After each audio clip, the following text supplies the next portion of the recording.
Hello guys, welcome to my snap vlogs. ಇವತ್ತು ನಾನು solo riding ಹೋಯ್ತಿದ್ದೀನಿ ತಿರ್ಗಾ. ಯು ನಿಮ್ಮನ್ನ ತಡೆದಿರುವವರು ಯಾರು? ಗಾಡಿ ಏನಾದ್ರು ಕೈ ಕೊಡ್ದು ಅಂದರೆ ಈ ಗಾಡಿನ ಅಲ್ಲೇ ಇಸ್ಬಿಟ್ಟು ಬಂದ್ಬಿಡ್ತೀನಿ.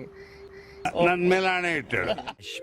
ಹಲೋ ಫ್ರೆಂಡ್ಸ್, ಆ್ಯಕ್ಚುಲಿ ನಾನು ಇವತ್ತು ಸೋಲೋ ಟ್ರಿಪ್ ಹೋಗ್ತಿದ್ದೆ ತಮಿಳ್ನಾಡಿಗೆ. ನನ್ನ ಗಾಡಿ ಇವತ್ತು ಎಂತ ಕೈ ಕೊಡ್ತು ಅಂದರೆ ಅಲ್ಲಿ ನೋಡಿ ಫ್ರೆಂಡ್ಸ್, ಫುಲ್ಲು ಚಿತಾಲ್ ಪತ್ತಾಲ್ ಆಗ್ಬಿಡೈತೆ ಗಾಡಿ.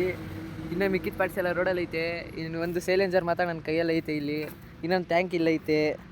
ಅದು ಬಿಟ್ಟರೆ ಇಲ್ಲಿ ಗಾಡಿ ಸೀಟ್ ಇಲ್ಲ ಐತೆ ನೋಡಿ ಫ್ರೆಂಡ್ಸ್. ನನಗಂತೂ ಈ ಜೀವನವೇ ಬೇಸರವಾಗಿ ಹೋಗ್ಬಿಟ್ಟಿದೆ. ಹಾಗೆ ತಾವರೆಕೆರೆ ರೋಡಲ್ಲಿ ಇದ್ದೀನಿ. ಫಸ್ಟ್ ತಿಪ್ಕೊಂಡಲ್ಲಿ ಡ್ಯಾಮ್ಗೆ ಹೋಗೋಣ ಅಂತ ಪ್ಲ್ಯಾನ್ ಇದೆ. ಅದಾದಮೇಲೆ ನಮ್ಮ ಅವ್ರ ಡ್ಯಾಬ ಫಸ್ಟು ಡ್ಯಾಮ್ಗೆ ಹೋಗ್ತೀನಿ ಗೈಸ್, ಬನ್ನಿ ನೋಡೋಣ. ಗೈಸ್ ಇದೆ ನೋಡಿ ತಿಪ್ಕೊಂಡಳ್ಳಿ ಡ್ಯಾಮು. ಇದು ಎಲೆಕ್ಟ್ರಿಕ್ ಪವರ್ ಪ್ಲ್ಯಾಂಟು. ಅದು ತಿಪ್ಕೊಂಡಳ್ಳಿ ಡ್ಯಾಮು. ಫುಲ್ ನೀರೈತೆ, ಆದರೆ ಒಳಗಡೆ ಬಿಡಲ್ಲ. ಅದು ಪರ್ಮಿಷನ್ ಎಲ್ಲ ತಗೋಬೇಕು. ಇದೆ ಇಲ್ಲೊಂದು ಸಮಸ್ಯೆ ಖಂಡಿತ ಇದೆ ಗೈಸ್. ಇದು ನೋಡಿ, ಇದು ಹಳೆ ಬ್ರಿಡ್ಜು. ನಾನು ನಿಂತಿರೋಂಥದ್ದು ಹೊಸ ಬ್ರಿಡ್ಜು. ಇದು ಕೆಳಗಡೆ ಹರಿತಾ ಇರೋದು ಅರ್ಕಾವತಿ ನದಿ ನೀರು. ಇದು ತಿಪ್ಕೊಂಡಳ್ಳಿ ಡ್ಯಾಮಿಂದ ಸ್ಟೋರ್ ಆಗಿ ಬಿಟ್ಟಿರೋದು ಒಂದೇ ಒಂದು ಚಾನಲು. ಹಾಗೆ ಆ ಬ್ರಿಡ್ಜ್ನ ನೋಡಿಕೊಂಡು ಇನ್ನೇನು ನಮ್ಮ ಮಾಮಂದು ಡಾಬಾ ಹತ್ರನೇ ಇತ್ತು. ಅದಕ್ಕೆ ಅಂತ ಗಾಡಿ ಸ್ಟಾರ್ಟ್ ಮಾಡ್ಕೊಂಡು ಹೋದೆ ಸ್ವಲ್ಪ ದೂರ. ಸ್ವಲ್ಪ ಹೊತ್ತಾದ್ಮೇಲೆ ಮಾಮನ ಡಾಬಾ ಬಂತು.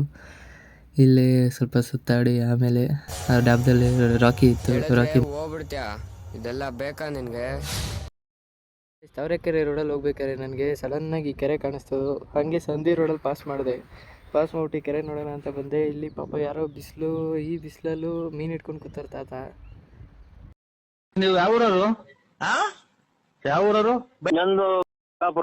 ಹಂಗೆ ಮುಗಿಸ್ಕೊಂಡು ಹಂಗೆ ಹೊಟ್ಟೆ ಅವಾಗ ಪಾಳು ದೇವಸ್ಥಾನ ಅಂತ ಬಂದೆ ಗೈಸ್. ನೋಡಿದ್ರೆ ಇಲ್ಲಿ ಒಳಗಡೆ ಕ್ರಿಕೆಟ್ ಆಡ್ತಾರೆ ಹುಡುಗರು. ಇಲ್ಲಿ ನೋಡ್ರಿ ದೇವಸ್ಥಾನ ನೋಡ್ರಿ, ಅರ್ಧಂಬರ್ಧ ಫಿನಿಶ್ ಆಗೈತಿ.